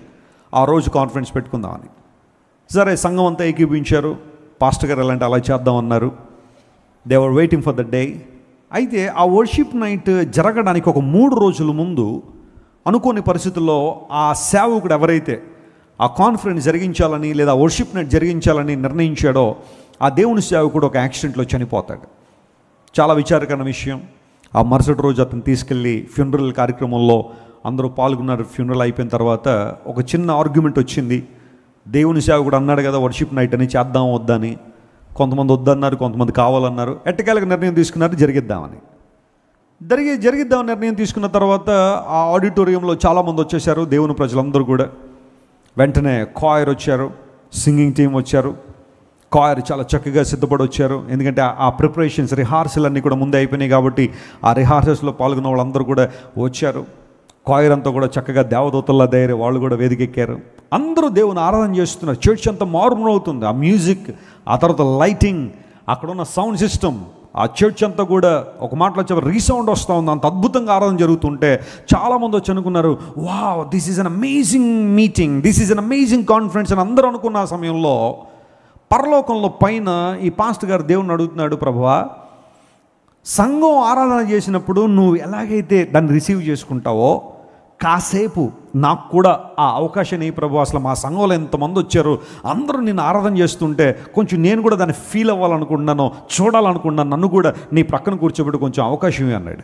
సరే ప్రభు అన్నాడు, రా ప్రక్కన కూర్చోన్నాడు. కూర్చోబెట్టుకున్న తర్వాత ఇద్దరు చూస్తున్నారు ఇలా కిందకి. సంఘంలో కొన్ని వేల మంది ఉన్నారు, అందరూ దేవుని స్తుతిస్తున్నారు. మ్యూజిక్ టీం ఉన్నారు, సింగింగ్ టీం ఉన్నారు, ఆ వర్షిప్ లీడర్స్ ఉన్నారు. కింద ఉన్న వాళ్ళందరూ కూడా చేతులెత్తి దేవుని ఆరాధన చేస్తున్నారు. That was an amazing worship. కానీ పరలోకంలోకి 3 స్వరాలు వినబడుతున్నాయంట. అక్కడున్నది కొన్ని వేల మంది ఉన్నారు, కానీ ఎంతమంది స్వరాలు వస్తున్నాయి పైకి? 3. ప్రభువా, ఇక్కడ ఏమైనా టెక్నికల్ ప్రాబ్లం ఉందా నాయన? అక్కడ ఆరాధన చేస్తున్న అంతమంది ఉంటే అందరి వాయిస్లు మ్యూట్ అయిపోయినాయి, 3 వస్తాయి ఇక్కడికి. అది ఆ మధ్యలో ఒక ఆయన ఉంది, ఆ చివరి ఒక ఆయన ఉన్నాడు, ముందు ఒక ఆయన ఉన్నాడు, వీళ్ళు 3 వినబడుతున్నాయి, మిగతా వాళ్ళు ఎవరిదే వినబట్టలేదు. ఏంటి ప్రభు అంటే, ప్రభు అన్నాడట, ఓ నీకు చెప్పలేదు కదా, మనస్ఫూర్తిగా ఎవరు నన్ను ఆరాధన చేస్తారో వారి స్వరాలు మాత్రమే పరలోకం దాకా వస్తాయి, మిగతా వాళ్ళందరూ మధ్యలోనే ఏమైపోతాయి? మ్యూట్ అయిపోతాయి. అప్పుడు ఆయనకి అర్థమైంది, ఆయన సంఘంలో ఉన్నది అన్ని వేల మందే, కానీ నిజంగా ఆరాధన చేస్తుంది ఎంతమంది? 3. నిజంగా ప్రభువును స్తుతిస్తుంది 3. హృదయాలు తెరిచి ప్రభువును ఆరాధించడం, హృదయాన్ని కృమ్మరించి దేవుని ఆరాధన చేయడం. When Maggie saw Jesus, the Bible says they opened up their treasures and they worshipped Jesus అని ఉంది. జ్ఞానులు యేసు ప్రభువును చూడగానే యేసు ప్రభువు ముందు సాగిలపడి తమ పెట్టెలు ఏం చేశారట? వాళ్ళు విప్పారని బైబిల్లో. They opened up the treasures and worship God and said, Lord everything that belong to us belong to you Lord. మాకేదైతే ఉందో అదంతా ఎవరిదే? నీది. నువ్విచ్చావు ప్రభువా, నీకే తిరిగి సమర్పిస్తున్నామని జ్ఞానులు యేసు ప్రభు ముందు సాగిలపడి దేవుని ఆరాధన చేశారట. వారిని జ్ఞానులని బైబిల్ ఎందుకందో నాకు తెలియదు, కానీ ఈ విషయంలో మాత్రం ఖచ్చితంగా మనం ఒప్పుకోవాలి. వారు యేసయ్యని ఆరాధన చేశారు కాబట్టే అసలైన జ్ఞానులుగా పిలువబడ్డారు. చప్పట్లు కొట్టి దేవుని అనుమయంపరుచుంది. The true worshippers of Christ are being called as wise people. నిజమైన దేవుని ఆరాధించేవారు నిజమైన జ్ఞానులు అంటాను. ఎంతమంది ఏకీవిస్తున్నారు ఆ స్టేట్మెంట్కి? Praise the Lord. That's the true wisdom, to worship God and to bow down before God and open up our treasures and say, Lord, everything that belong to me belong to you, Lord. దేవుని మందిరంలో స్తుతి అర్పణ, కృతజ్ఞత అర్పణ, ప్రభువును స్తుతించడం, ఆయన గణపరచడం, అన్నిటికన్నా ప్రాముఖ్యంగా ప్రభు సన్నిధిలోకి వచ్చిన తర్వాత ఆయన మనకిచ్చిన రక్షణను బట్టి మనం ఏం చేయాలి? దేవుణ్ణి స్తుతించాలి. Thank you Lord for saving me. చాలామంది లోకంలో ఇంకా రక్షణ పొందకుండా ఉన్నారు, రక్షణ లేకుండా ఉన్నారు, రక్షణ తృణీకరించిన వారు ఉన్నారు. But we need to thank God for the salvation given to us. దేవుడు మనకిచ్చిన విశ్వాసాన్ని బట్టి ఏం చేయాలి? ప్రభువుని స్తుతించాలి. ఎందుకంటే క్రైస్తవ విశ్వాసం అర్థవంతమైన విశ్వాసం. హల్లెలూయా. మనం గుడ్డి నమ్మకాల్లో లేం, అసత్యమైన విశ్వాసాల్లో మనం లేం, ఏది పడితే అది నమ్మేస్తాం అన్న కోవకు చెందిన వారం కాదు మనం. క్రైస్తవ విశ్వాసం అత్యద్భుతమైన ఉత్కృష్టమైన విశ్వాసం. ఎందుకోసం తెలుసా? విశ్వాసానికి కర్త, దాన్ని కొనసాగించి ఎవరి వైపు చూస్తున్నాం? మనం యేసయ్య వైపు చూస్తున్నాం. It's a journey of faith, looking unto God who is the author and sustainer perfecter of our faith. మన విశ్వాసానికి కర్త ఆయన, దాన్ని కొనసాగించే యేసు ప్రభు వైపు మనం చూసి సాగిపోతున్నాం. You need to thank God. You need to thank God for your family. దేవుడు నీకు ఇచ్చిన కుటుంబాన్ని బట్టి నువ్వేం చేయాలి? దేవుని స్తుతించాలి. You have to thank God for the church that God has given you. దేవుడు నీకు ఇచ్చిన సంఘాన్ని బట్టి, సంఘ నాయకులను బట్టి నువ్వు దేవుని స్తుతించాలి. ప్రతి అనుభవాన్ని బట్టి నువ్వు దేవుని స్తుతించినప్పుడు, కృతజ్ఞతాస్తుతులు మనం చెల్లించినప్పుడు ప్రభువుకి మహిమను తీసుకురాగలుగుతాం. అపోస్తలుడైన పౌలు అంటాడు, ఒకప్పుడు మనందరం పాపానికి దాసులమై ఉన్నాం, కానీ ఇప్పుడు దేవుడు మనల్ని ఎవరికి దాసులుగా చేశాడు? నీతికి దాసులుగా చేశాడు. కాబట్టి ఇందును బట్టి దేవునికి స్తోత్రం. కొంతమందికి దేవునికి స్తోత్రం అనే పదం ఊతపదంగా చెప్పడం అలవాటు. ఎక్కడ పడితే అక్కడ, ఎప్పుడు పడితే అప్పుడు ఏం చెప్తా ఉంటారు? స్తోత్రం అంట. అది చెప్పడం తప్పేం కాదు, కానీ కొంచెం జాగ్రత్తగా చెప్పాలి ఆ పదాన్ని. కొంతమంది సాక్ష్యాలు చెప్పమన్నప్పుడు జాగ్రత్తగా వస్తారు, మైక్ పట్టుకుని, మా ఆయన గారు బాగా తాగి పడిపోతున్నాడని దేవుని స్తోత్రం అని అంటారు. అక్కడేముందమ్మా దేవుని స్తోత్రం? మా అబ్బాయి ఫెయిల్ అయిపోయాడని దేవుని స్తోత్రం అండి. అక్కడ ఏముంది దేవుని స్తోత్రం? మీ ఆయన గారు మార్పు చెంది ప్రభువులో మార్గంలోకి వచ్చిన తర్వాత అప్పుడు చెప్పు దేవుని స్తోత్రం. ఒకప్పుడు అలా ఉండేవాడండి, ఇప్పుడు మార్పు చెంది యేసయ్యను వెంబడిస్తున్నాడండి, అందును బట్టి దేవునికి స్తోత్రం. అది దేవునికి స్తోత్రం అనమన్నారని ఎక్కడ పడితే అక్కడ చెప్పడం కాదు. కొంతమంది హల్లెలూయా అనే పదాన్ని కూడా ఎక్కడ పడితే అక్కడ, ఎలా పడితే అలా వాడేసేవాళ్ళు కొంతమంది ఉంటారు. ఒక ఆయన అంటున్నాడు, మొన్న మెసేజ్ ఎవరితో ఏంటంటే, జాగ్రత్త మీరందరూ నరకనే పోతారు హల్లెలూయా అంటున్నాడు. ఆయన నరకన పోతారు హల్లెలూయా అంటే అక్కడ దేవునికి మహిమ ఏముంది? అక్కడ నువ్వు నరకను విడుదల పొందాలి కదా, దేవుని వైపు తిరగాలి కదా. నీతికి దాసులయ్యారు. Once upon a time you are a slave to sin, but now you are filled with God's righteousness. దేవుని నీతితో మనం నింపడ్డాం. మన స్వనీతి ఎప్పుడు కూడా మనల్ని దేవుని దగ్గరికి తీసుకురాలేదు. మన స్వనీతి మనల్ని దేవుని దూరమే చేసింది. కొంతమంది స్వనీతి పరులు ఉంటారు చూడండి, నేను మంచివాడిని, నేను మంచిదాన్ని, అబ్బో నా అంత భక్తి ఇంకా రాజమండ్రిలో ఎవరు చేసేవాళ్ళు లేరన్న సెల్ఫ్ రైచియస్నెస్ మీద విపరీతంగా ఆధారపడే వాళ్ళు ఉంటారు. Depend on God's righteousness. దేవుని నీతి మీద మనం ఆధారపడాలి, కానీ మన సొంత నీతి పనిచేయదు. మన సొంత నీతి దేవుని దృష్టిలో ఎలా ఉంది? మురికి గుడ్డల వంటి అన్నాడు. Depend on God's righteousness. Thank God for him. Lord, I'm a sinner, I'm a wretch, I'm a sinful man, sinful women, wicked person, but thank you for saving me by your grace. నీ కృప ద్వారా నన్ను ఏం చేసావు ప్రభువా? రక్షించావు కనుక నీకు వందనాలు. నీ కృప లేకపోతే నాకు రక్షణ లేదు, నీ కృప లేకపోతే నాకు పరలోక రాజ్యం లేదు, నీ కృప లేకపోతే నిత్య రాజ్య ప్రవేశం నాకు లేదు, నీ కృప లేకపోతే నేను ఆరాధించలేని పరిస్థితిలో ఉండేవాడిని. కానీ నీ కృప ద్వారా నన్ను ఆకర్షించుకున్నావు, నీ సన్నిధిలో నిలబెట్టావు ప్రభు అని దేవుని స్తుతించగలిగే అనుభవం మనం వద్దామా? When you come to the house of God, to court of God, your heart should be filled with thanksgiving. దేవుని ఆవరణంలో కృతజ్ఞత ఉంది, సందేహాలు లేవు, సంశయాలు లేవు, కంప్లైంట్లు అసలే లేవు. దేవుని స్తోత్రం చెప్పండి. హల్లెలూయా. ఆ అనుభవంలోకి మనం వద్దామా? దేవుని ఆవరణలో వర్ధిల్లుతామో. రెండో, దేవుని ఆవరణలో ఏముంది? స్తుతించడం ఉంది. మూడో మాట దగ్గరికి వద్దాం. చూడండి, ఆ మాట చదువుకున్నాము, ముగింపు ప్రార్థనలకు వస్తున్నాము. Psalm 65:4, కీర్తన 65:4 మనం చదువుతున్నాం. దానిలో ఈ మాట ఇలా రాస్తుంది. త్వరగా చదవండి. కీర్తన 65:4. నీ ఆవరణములలో నివసించుట నివసించునట్లు నీవు ఏర్పరచుకొని చేర్చుకొనువాడు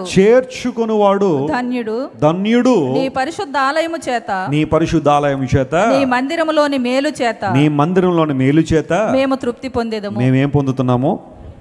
ఇక్కడ ఈ వచనంలో మనం గమనించాల్సిన ఒక మాట ఏంటి? జాగ్రత్త వినండి. దేవుని ఆవరణములో నివసించినట్లు ఆయన ఏర్పరచుకుని మనల్ని ఏం చేశాడట? ఆయన చేర్చుకున్నాడట. స్తోత్రం చెప్పండి. హల్లెలూయా. ఆ మాట చదివినప్పుడల్లా నాకు గూస్ బంప్స్ వస్తూ ఉంటాయి. మనల్ని చేర్చుకున్నది ఎవరు? చెప్పండి, ఎవరు? మన దౌర్భాగ్య స్థితి అంట దేవునికి తెలుసా తెలీదా? అంతా తెలుసు ఆయనకి. ఏదన్నా మరుగుందా ఆయనకి? మన ఆలోచన విధానం కానీ, మన జీవిత విధానం కానీ అంతా ఆయనకి తెలిసి కూడా దేవుడు మనల్ని ఏం చేశాడట? ఆయన చేర్చుకున్నాడు. What a wonderful love. మనలో ఏదైనా ఒక్క బలహీనత ఇంకొకరికి ఎవరికైనా తెలిస్తే చెప్పండి, చేర్చుకుంటారండి మనల్ని? ఒప్పుకుంటారా మనతో స్నేహం చేయడానికి?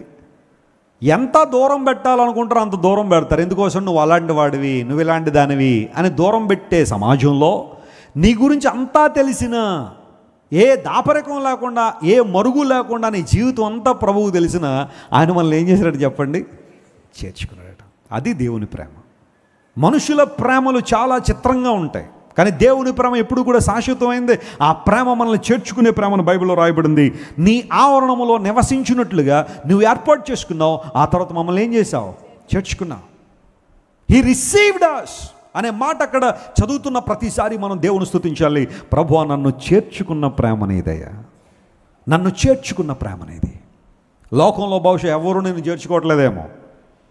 నీ కులాన్ని బట్టి నేను ప్రక్కన పెట్టేవాళ్ళు కొంతమంది ఉండొచ్చేమో, నీ మతాన్ని బట్టి ప్రక్కన పెట్టేవాళ్ళు ఉండొచ్చేమో, నీ ఉద్యోగాన్ని బట్టి ప్రక్కన పెట్టేవాళ్ళు, నీ నేచర్, నీ స్వభావాన్ని బట్టి కొంతమంది ప్రక్కన పెడతారు, నీ పై రూపాన్ని బట్టి నేను ప్రక్కన పెట్టేవాళ్ళు చాలామంది ఉంటారేమో. కానీ నిన్ను చేర్చుకునే దేవుడు ఎవరో? నీ దేవుడైన ప్రభు. ఆయన నేను చేర్చుకుంటాడు. నేను ఒకసారి చెప్పాను, మరలా సందర్భం చెబుతున్నాను. ఒక ఆయన ఆదివారం వచ్చింది కదా అని చెప్పి ఒక సంఘంలోకి వెళ్ళాలని నిర్ణయించుకున్నాడు, దేవుని మందిరంలోకి రావాలని. ఆయన చూడ్డానికి ఒక నల్ల జాతీయుడు. వారిని ఆఫ్రో అమెరికన్స్ అంటారు. పూర్వదినాల్లో నీగ్రోస్ అనేవారు. ఇప్పుడు ఆ నీగ్రో అనే పదం వాడడానికి లేదు. అమెరికాలో నీగ్రో అనే పదం వాడామంటే తీసుకెళ్ళి జైల్లో పెడతారు. ఆ పదం వాడకూడదు ఇండియాలో, కాబట్టి వాడేస్తున్నారు. అయితే ఆయన వెళ్ళిపోతూ ఉంటే మందిరం కనబడింది. ఆదివారం కదా, దేవుని మందిరానికి వెళ్దామని చెప్పి లోపలికి వద్దామని ప్రయత్నం చేస్తే బయట ఒకళ్ళు అతను లోపలికి రానివ్వలేదు. ఎందుకు రానివ్వట్లేదండి? నేను మీ చర్చ్ మెంబర్ని కాదని బయట పెడుతున్నారా అన్నాడు. No, this is a white church and black people are not allowed. ఇది తెల్ల సంఘం, తెల్లవారు ఉండే సంఘం, నల్లవారు లోపలికి రావడానికి వీల్లేదన్నాడు. చాలా ఇబ్బంది పడ్డాడు. అదేంటి సార్, తెలుపు నలుపు అనేది దేవుని దృష్టిలో ఉండవు కదా, ఆయన అందరిని ఒకేలా ప్రేమించే దేవుడు కదా, ఆయన పక్షపాతి కాడు అని బైబిల్లో ఉంది కదా. Why are you restricting me to come to the church? ఎంత చెప్పినా అతను ఒప్పుకోలేదు. ఇది వైట్ పీపుల్ ఆరాధన చేస్తాలో నువ్వు రావడానికి వీలు లేదని. ఎందుకంటే పూర్వదినాల్లో ఆ వివక్ష ఉండేది, ఆ డిస్క్రిమినేషన్ ఉండేది, కలర్ డిస్క్రిమినేషన్. సరే, చాలా బాధపడ్డాడు, చాలా కృంగిపోయాడు. దేవుని మందిరానికి వస్తానంటే రానివ్వట్లేదని చెప్పి అలా వెళ్ళి అక్కడ ఒక చోట కూర్చుని, ప్రభువా యేసయ్యా, నన్ను వారు రానివ్వట్లేదు, నేను లోపలికి నిన్ను ఆరాధిద్దాం అనుకున్నాను, నిన్ను స్తుతిద్దాం అనుకున్నాను, ఆదివారం నీ ప్రత్యేకమైన వర్తమానం విని నా జీవితాన్ని బలపరుచుకోవాలనుకున్నాను, but they are not allowing me to come to the church. అప్పుడు దేవుడు మాట్లాడుతున్నాడట, కుమారుడా, వారు నన్నే రానివ్వట్లేదు, నిన్ను ఎక్కడ రానిస్తారు, కూర్చో ఎక్కడ అన్నాడట.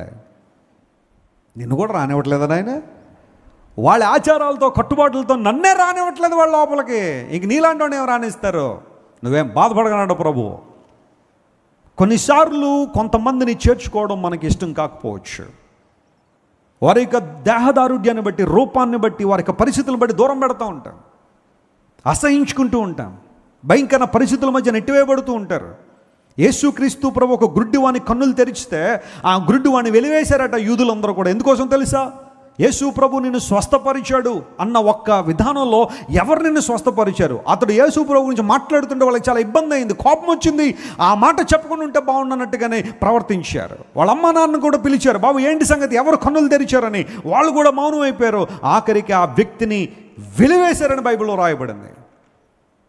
పుట్టుక నుండి గుడ్డితనంతో ఉన్న వ్యక్తిని యేసు ప్రభు కళ్ళు తెరిస్తే దేవుని మహిమను చూసి ఆయన స్తుతించాల్సింది పోయి, ఆయన గణపరచాల్సింది పోయి, యేసుక్రీస్తు ప్రభు దేవుడు కాబట్టి పని చేశాడని ఆయన్ను అంగీకరించాల్సింది పోయి, ఆయన ద్వారా స్వస్థత పొందిన లేదా అద్భుతాన్ని పొందుకున్న ఆ వ్యక్తిని వెలివేస్తే యేసు ప్రభు మనసు ఎంత గొప్పదో తెలుసా?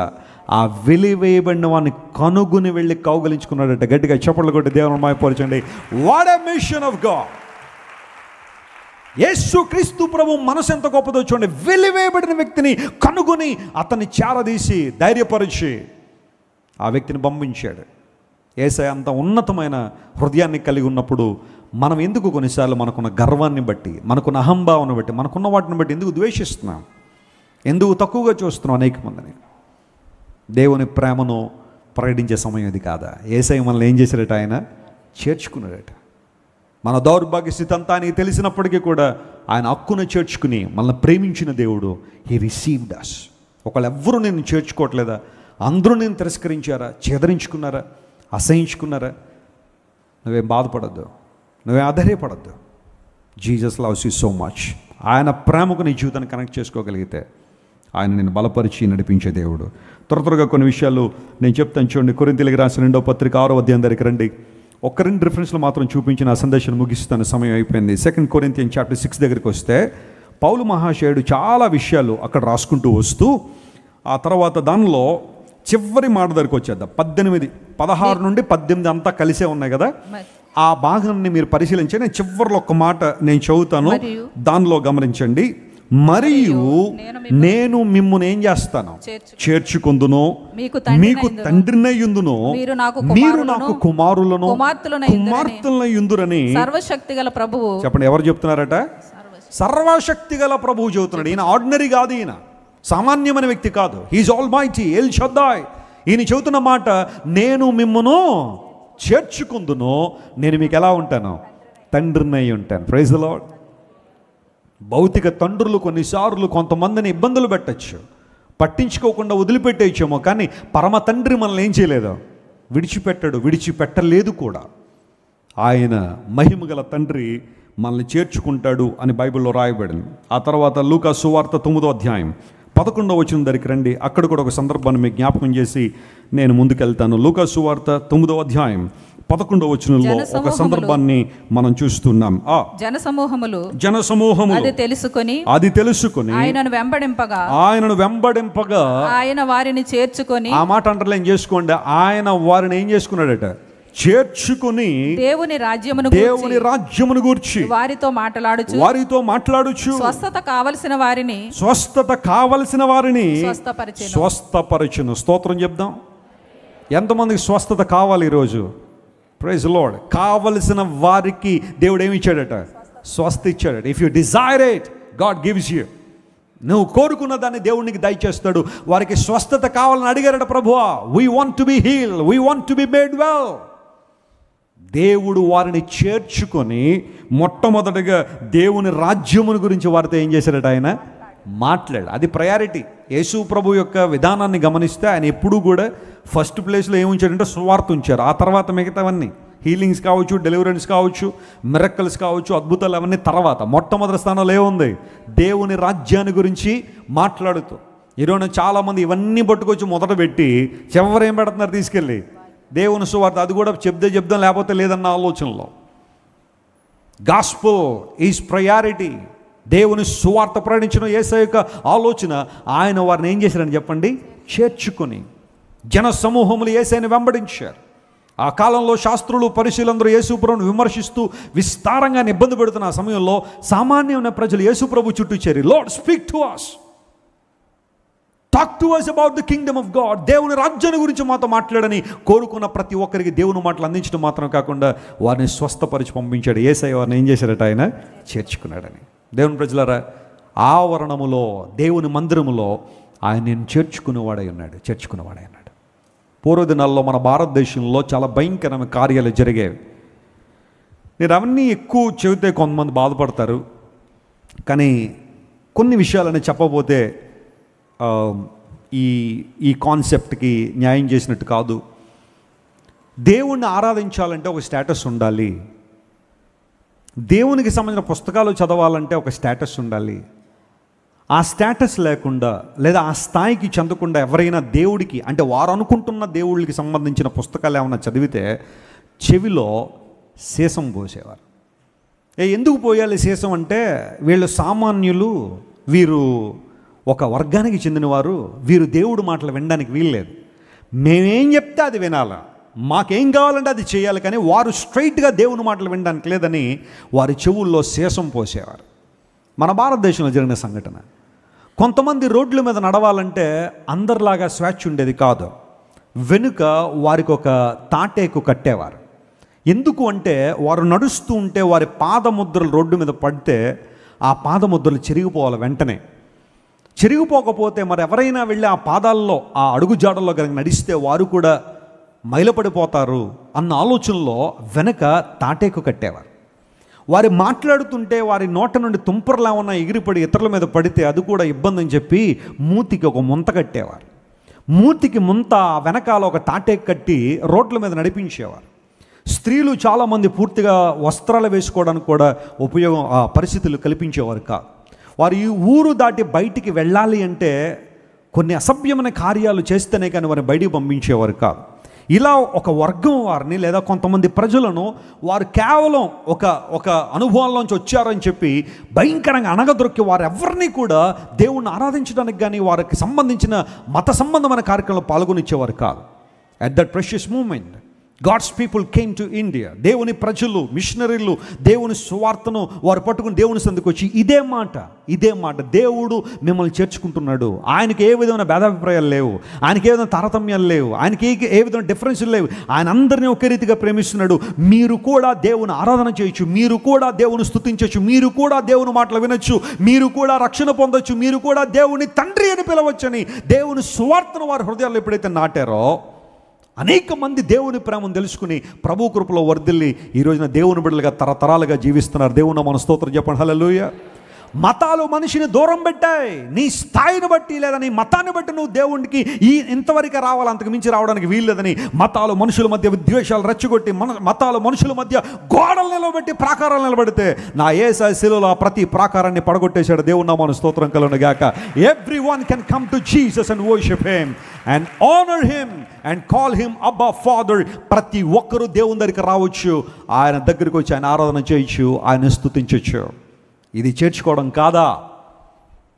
నేను చెప్పాను, కర్మ సిద్ధాంతాన్ని అడ్డు పెట్టుకుని అనేక మంది మేలు చేసే అవకాశాలు వచ్చినా మేలు చేయకుండా నేను మేలు చేస్తే దేవుడు వారి మీద రాసిన రాత చెరిపేసినట్టే అని దూరంగా జరిగిపోయిన ఈ సమాజంలో కర్మ సిద్ధాంతపు గోడలు పగలగొట్టి అనేక మందికి సహాయం చేశారు క్రైస్తవ మిషనరీలు. స్తోత్రం చెప్పండి. హల్లెలూయా. ఈరోజు మీరు చిత్తూరు జిల్లా వెళ్తే క్రిస్టియన్ మెడికల్ కాలేజ్ అనే ఒక కాలేజ్ని మీరు చూస్తే, లేదా వెల్లూరు మీరు వెళ్తే రాయవెల్లూరులో క్రిస్టియన్ మెడికల్ కాలేజ్ చూస్తే ప్రతిరోజు 35,000 మంది అక్కడ చూపించుకోవడానికి వస్తారు. 35,000 people come to that hospital every day. తక్కువ లేదంటే రోజుకి 500 ఆపరేషన్లు జరుగుతాయి. 2,000 మంది డాక్టర్లు ఉన్నారు, కొన్ని వేల మంది మనుషులు, అనేక మంది కాంపౌండర్స్ కావచ్చు, నర్సులు కావచ్చు అక్కడ పనిచేస్తూ ఉంటారు. ఈ ఒక్క హాస్పిటల్ని బేక్ చేసుకుని వెల్లూరులో సుమారుగా 6,000 హోటళ్ళు పనిచేస్తున్నాయట. ఒక ఆశీర్వాదకరంగా ఆ ప్రాంతాన్ని దేవుడు మార్చాడు. ఇంత గొప్ప ఎస్టాబ్లిష్మెంట్ రావడానికి ఒక స్త్రీ కారణం. ఆమె పేరు డాక్టర్ ఐడా స్కడ్డర్. భారతదేశ చరిత్రను వైద్య విధానంలో మార్చింది ఈ గొప్ప మహిళ. వాస్తవానికి వాళ్ళ నాన్నగారు మెడికల్ మిషనరీగా ఉన్నప్పుడు భారతదేశం వచ్చింది. ఒక రాత్రి ఇంట్లో ఉంటే ఇంటి ముందు 3 మహిళలు వెళ్తున్నారు. 3 కూడా ప్రసవించడానికి సిద్ధంగా ఉన్నారు, గర్భవతులు. వాళ్ళని అలా చూసి వచ్చే లోపల మరలా ఆ 3 కూడా 3 చచ్చిపోయిన బిడ్డలు వేసుకుని వెళ్ళిపోతున్నారు. 6 శవాలు వెళ్ళిపోతున్న పరిస్థితి. ఏమైందని అడిగింది. ఆనాటి కాలంలో స్త్రీలు ఎవరు వైద్యులు లేరు, నో ఫీమేల్ డాక్టర్స్. పురుషులు స్త్రీలకు వైద్యం చేయకూడదట. అందును బట్టి గర్భిణీ స్త్రీలకు 3 కూడా ప్రసవించే సమయంలో ఇబ్బందులు పడితే ఎవ్వరూ సహకరించలేదు. వాళ్ళు అలా గిలగిలా కొట్టుకుని ఆ బిడ్డలకి జన్మనిస్తే వాళ్ళు కూడా చచ్చిపోయి, తల్లి కూడా చచ్చిపోయి 6 శవాలు ఇంటి ముందు నుండి వెళ్ళిపోతుంటే ఏడ్చింది. ఏం చేయలేనా వీళ్ళకి అనుకుంది. అమెరికా వెళ్ళింది, మెడిసిన్ చదివింది, చాలా కష్టపడి. ఇంకా ఆమె జీవితంలో ఇదే ఆలోచన, ప్రతిరోజు ఇదే దృశ్యం. 6 శవాలు ఆమె ముందు కనబడుతున్నాయి ప్రతిరోజు. ఎలాగైనా కాపాడాలనుకుంది. వైద్య వృత్తిని కంప్లీట్ చేసింది, భారతదేశం తిరిగి వచ్చింది, వెల్లూరులో సిఎంసి స్థాపించింది. ఈ రోజున ఆ మెడికల్ ఇన్స్టిట్యూషన్ ద్వారా లాభం పొందినవారు లేదా ప్రయోజనం పొందినవారు లక్షల్లో కాదు కోట్లలో ఉన్నారు. దేవుని నామమున స్తోత్రం కలుగునుగాక. Why I'm telling all these things? ఇవన్నీ ఎందుకు చెప్తున్నా తెలుసా? Jesus welcomed them, Jesus received them. దేవుడు వారిని చేర్చుకున్నాడని బైబిల్లో రాయబడింది. దేవుని బిడ్డ, ప్రజలు నిన్ను తిరస్కరించచ్చేమో, మనుషుల్ని దూరం పెట్టేచ్చేమో, మనుషులు నిన్ను పట్టించుకోపోవచ్చేమో, స్పందించకపోవచ్చేమో. Don't worry, look unto God. దేవుని వైపు చూడు. ఆయన నిన్ను ప్రేమించే దేవుడు, నేను చేర్చుకునే దేవుడు. క్రీస్తు ఆవరణంలో నువ్వు చేర్చుకునబడ్డా. నువ్వు తిరస్కరించబట్టలేదు, నువ్వు ద్వేషించబట్టలేదు, నువ్వు నెట్టివేయబడ్డం లేదు. ఆయన నేను చేర్చుకోవడానికే సిద్ధంగా ఉన్నాడు. When ever you come to God and come back to God, he receives you. ఆయన నేను చేర్చుకునే దేవుడు అని బైబిల్ సెలవిచ్చింది. అందును బట్టే కోర కుమారులు అన్నారు, ప్రభువా నీ ఆవరణలో ఒక్క దినము గడుపుట 1000 దినాల కంటే. ఎందుకు అంటే నీ ఆవరణంలో మేము ఏం చేస్తున్నాం? వర్ధిల్లుతున్నాం. రెండవది, నీ ఆవరణంలో మేము నన్ను మనస్ఫూర్తిగా ఏం చేస్తున్నాం? స్తుతిస్తున్నాం. No restrictions in worshipping you. నిన్ను ఆరాధించడానికి ఏ విధంగా రిస్ట్రిక్షన్స్ లేవు, మనస్ఫూర్తిగా నేను స్తుతిస్తున్నాం. మూడవది, నీ ఆవరణంలో నీవు మమ్మల్ని ఏం చేశావు?